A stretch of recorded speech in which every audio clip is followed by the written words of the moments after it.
There's a Scourge Beast. Look at the damage, even a hip firing. Look at the damage. I intentionally tried to shoot her a little bit without VATS. Do you see the damage?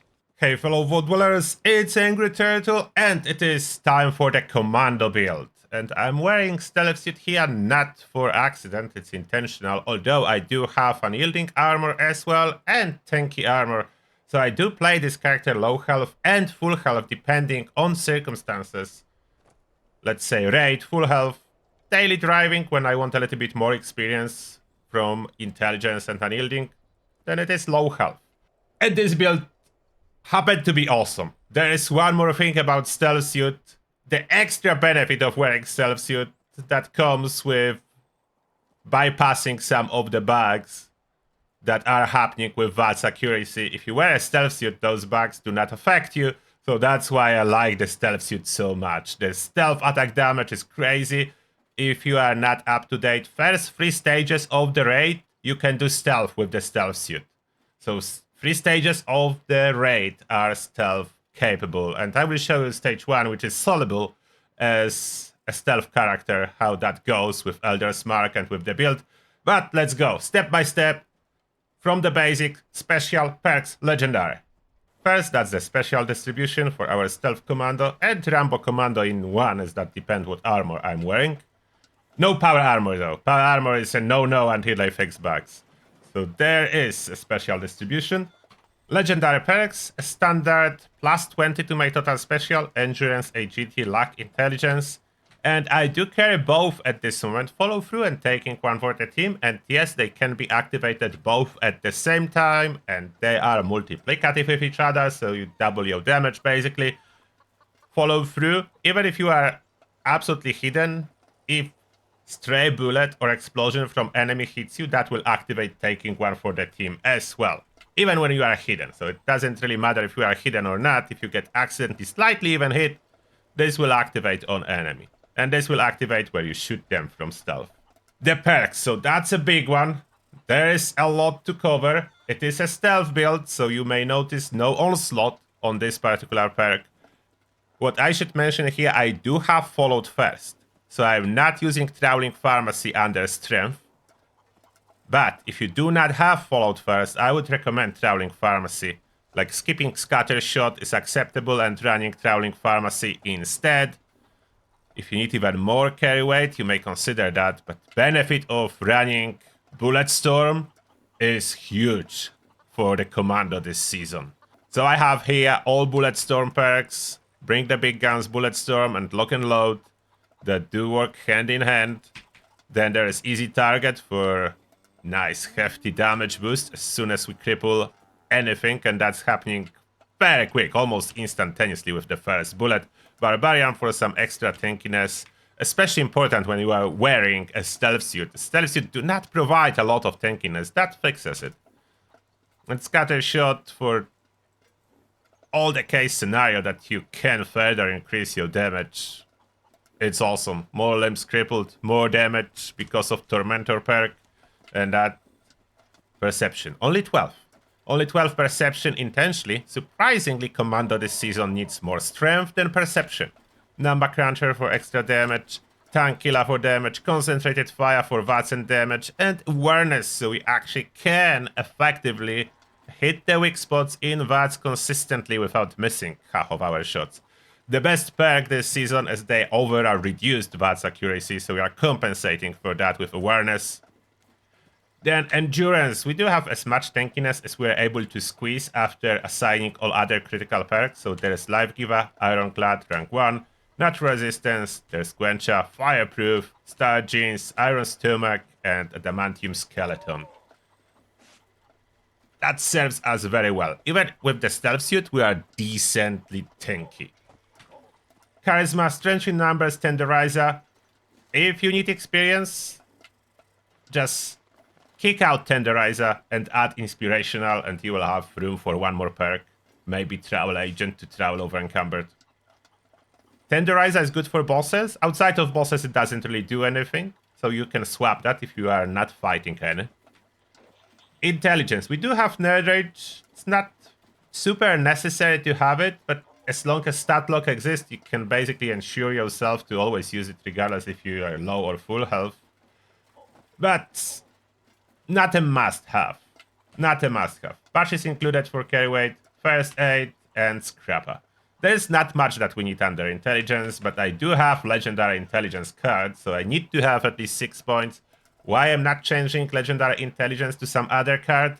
That will mess up my other builds. When I'm switching on the loadout machines, one important thing, if you like to use multiple loadouts, you need to always have the same legendary special cards.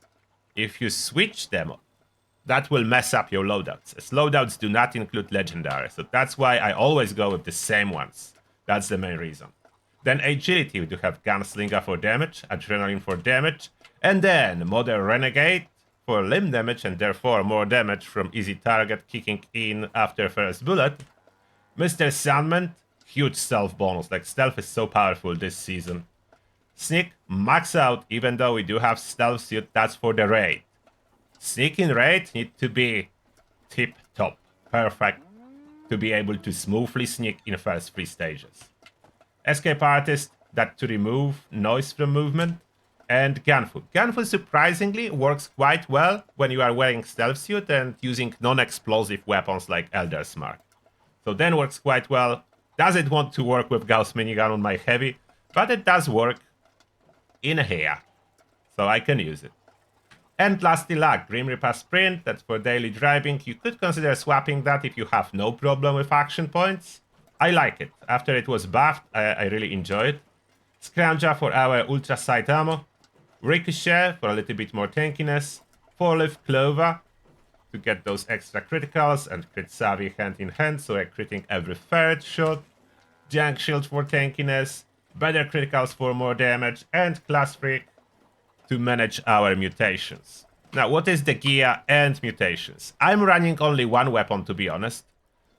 Only Elder's Mark. I'm not switching weapons. There is, like, I didn't found a situation when I would need to. Maybe for tagging on events, you could consider switching, but I don't see a situation when I would need to. I do have my basic food from the camp, all generated at my camp, so I'm not crafting any food, but I'm using what's generated at my camp for some nice bonuses, as you can see in here. The carry weight bonus is huge and only possible if you are a Megavore. Mutations, Adrenal Reaction, Bird Bones, Carnivore, or Herbivore, or both, what you like. Eagle Eyes, I'm not reading mutations that you don't need, so I'm only reading the ones that you do need. Herd Mentality, Marsupial, Speed Demon, Twisted Muscles is not needed, that's for melee. So that's a downside. Twisted Muscles is a downside. You could run less mutations. Why am I running so many? Because I got tired switching them when I'm switching builds. So I have mutations that fit every build. Always. I always have them. I'm not changing anymore. You can copy exactly what I have, but if you only care about Commando, you don't need to copy everything, only the ones that I listed. Now the gear. So that's the important part. Weapon itself, it's a perfect Elder's Mark. Quad, weapon speed, less action point cost, and conductors, which regenerates my action points. The AP cost is 9, which is absolutely acceptable and sustainable on daily driving. On the bosses, I need to pop 3 coffee if I want to sustain my AP without quitting from time to time. So I do have that. Perfect weapon. Feels so good. I was playing with it. Feels so good. Amazing weapon. You can have more, but that's the one that I strongly recommend. Elder's Mark is relatively easily accessible now. A lot of people is selling them, the spares from Beast of Burden event, so get one. Chinese Stealth Armor, our main armor, the best effect, the best satisfaction playing this build with Chinese Stealth Armor. Yes, surprisingly, not the very expensive, legendary, unyielding covered armor that I do have here. This is less beneficent, although one good news for me, when I'm running my 4-star legendary, I'm rolling battle loaders, as battle loaders allows me to bash and insta-reload without losing stacks of Bulletstorm, which is super cool, so I'm using battle loaders. You could consider running limit breaking. on full set and you'll be critting every other shot, which will give you a little bit more damage than I'm getting. I do have a lot of fun with battle loaders, and let's be honest, one of the reasons I'm using it, I can craft this particular one.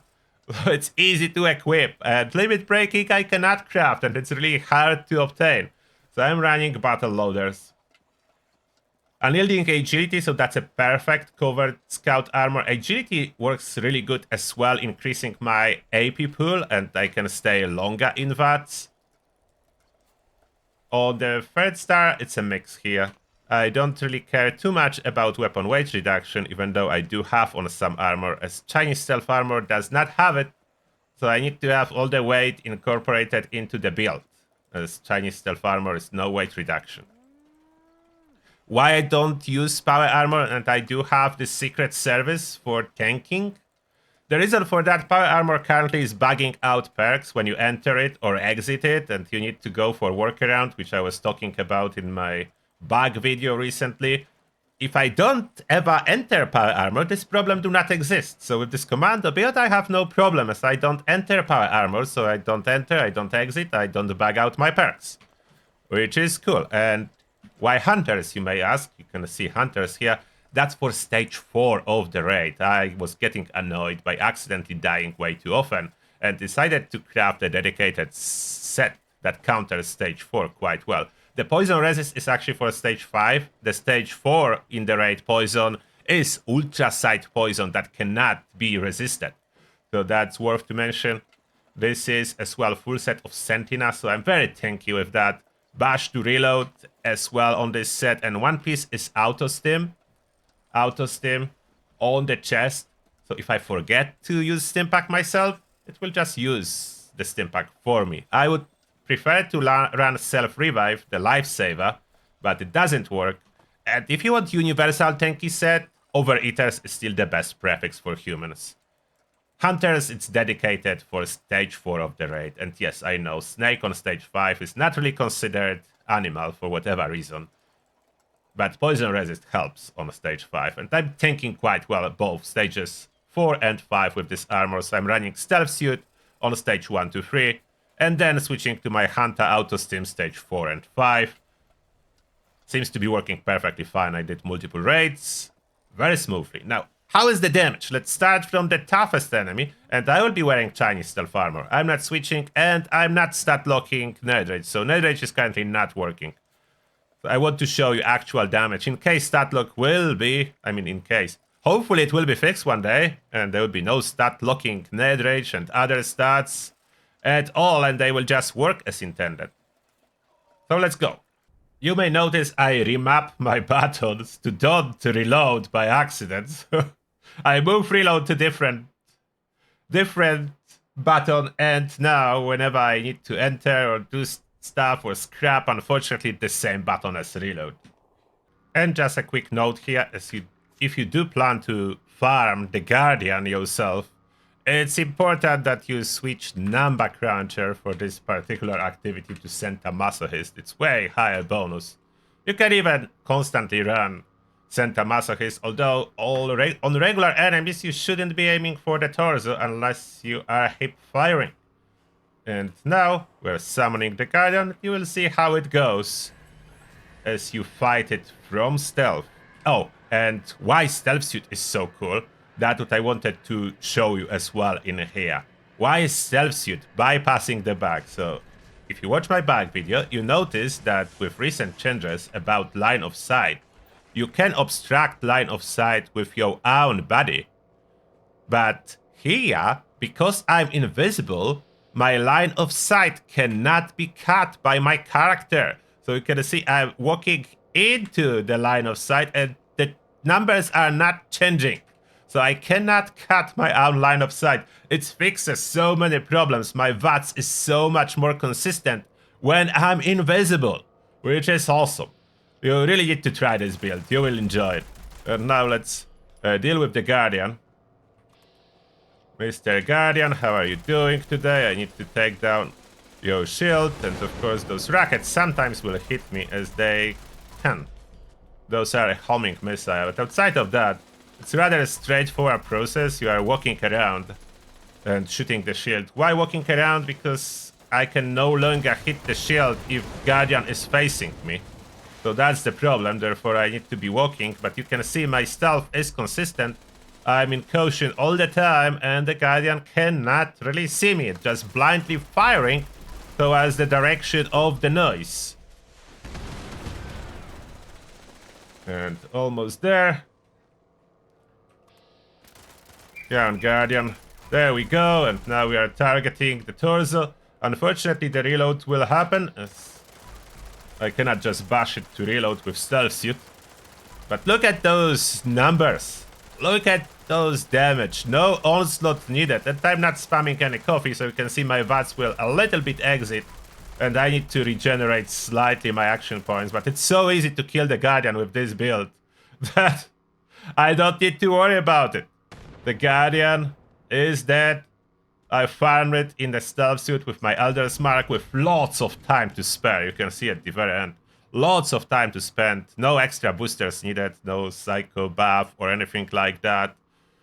Not even a foot to boost my critical damage. Which would obviously help and cut down on the time. But it just straight up the build as is. Jumping on and killing the Guardian. No problem. The power of stealth. And just in case, look what happened when I'm visible. So I'm switching to my covered armor. And now I can cut off my own line of sight when I'm moving sideways. It's not happening when I'm wearing stealth suit, but I can cut off my own line of sight, even sometimes quit VATS when I'm in this armor. I will show you the performance now with low health. I return to my camp in order to drop the health, as otherwise the netherage stat would not update. Now if I'm at the camp, so that's intended amount of damage from netherage when I'm at 16% health. That's what should be there. And as well awareness with my unyielding set, 36%. My special, like my agility, is crazy high, which causes my action points to go crazy high too. Using this armor will be basically forced to use first person, less chances that we obstruct target with our own body. And now let's see how it goes. There's a Scourge Beast. Look at the damage, even a hip firing. Look at the damage. I intentionally tried to shoot her a little bit without VATS. Do you see the damage? With just stealth, and that's the VATS. Oh, you cannot target her when she's landing. She's like immune to damage, but there you go. That speaks for itself. Like the stealth damage this season is just so good. Look at the damage numbers we are getting there. 375 time multiplier, and that's way outside of weapon range. So when I'm shooting this Scourge over there, I'm only doing 10% of the gun total damage. That's the penalty. 90% penalty. And I think I crippled this one. But look at the damage when I'm closer. Let's go for the headshot, hip firing. 900 just regular headshot, hip firing to this Scourge. One shot kills very easily. And now let's find the Scourge over there. Oh, one other plus of stealth suit, I don't need to worry about rats. With covered scout, I kind of need to worry about rats. And it crippled itself from the ricochet. But now, let's try if I can reload my weapon. There you go, 250, without losing any stacks. So that's how easy it is to reload the weapon. With full set of 4-star legendary for the reload. So I really like it. So that's basically everything you need to know about this build. Next step is equip all of that, or as close as you can, and enjoy it. The satisfaction is guaranteed. Like, this build is so good. I had such a good time. I wasn't honestly expecting it to perform so good with the stealth suit. Like, the stealth suit is such a powerhouse now. The Chinese stealth suit. And plus, I can go close to the fissure without taking any rats. So that's a big one. Close to the fissure, no rats taken, still under one. I do have... Oops. It was not necessarily planned. I was planning to jump over it. But this is all fine. So stealth suit, my resistances, 1300 rat resist and 90% radiation reduction from the stealth suit. The stats are really good as for stealth suit user. We do have everything here. Let me know when you try this build how much you enjoy it. That's guaranteed. You will enjoy this build. And that being said, thank you a lot for watching and see you all in the next one.